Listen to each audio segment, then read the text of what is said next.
ప్రస్తుతం మన టాలీవుడ్ సీనియర్ హీరోలు హిట్ సినిమాలు రిలీజ్ కి వస్తున్న సంగతి తెలిసిందే. నేడు మెగాస్టార్ చిరంజీవి బర్త్డే కానుకగా తన ఇండస్ట్రీ హిట్ చిత్రం ఇంద్ర రిలీజ్ కి రాగా ఫ్యాన్స్ భారీ లెవెల్లో ఈ సినిమాని సెలబ్రేట్ చేసుకుంటున్నారు. అయితే ఈ వీక్ తర్వాత నెక్స్ట్ వీక్ తన కో ఫ్రెండ్ అయినటువంటి కో స్టార్ కింగ్ నాగార్జున నటించిన క్రేజీ హిట్ చిత్రం మాస్ కూడా రాబోతుంది. దర్శకుడు రాఘవ లారెన్స్ తెరకెక్కించిన ఈ చిత్రం అప్పట్లో నాగ్ స్టామినా రేంజ్ హిట్ గా నిలిచి అదరగొట్టింది. అలాగే మాస్ ఆడియన్స్ లో తన క్రేజ్ ని మరింత రెట్టింపు చేసిన ఈ చిత్రం ఇప్పుడు రిలీజ్ కి వస్తుండగా దీనిపై ఇప్పుడు సాలిడ్ హైప్ కనిపిస్తుంది. ఖచ్చితంగా నాగ్ అభిమానులు అయితే తెలుగు స్టేట్స్ లో ఈ చిత్రాన్ని గట్టిగానే సెలబ్రేట్ చేసుకునేలా ఉన్నారని ప్రస్తుతానికి ఉన్న బస్ చూస్తే అనిపిస్తుంది. ఇలా మన సీనియర్ హీరోస్ లో అయితే నాగ్ సినిమా కూడా అదరకొట్టేలా ఉందని చెప్పాలి. ఇక ఈ చిత్రానికి దేవిశ్రీ ప్రసాద్ సాలిడ్ మ్యూజిక్ ని అందించగా జ్యోతిక హీరోయిన్ గా నటించింది. అలాగే సునీల్ ప్రకాష్ రాజ్ తదితరులు ఈ చిత్రంలో ముఖ్య పాత్రలు చేశారు. చూసారు కదా గైస్, మరిన్ని ఇలాంటి ఇంట్రెస్టింగ్ వార్తల కోసం చూస్తూనే ఉండండి మా channel.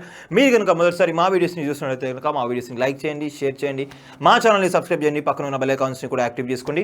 Thank you for watching our videos. Till then, okay then, see you, bye bye.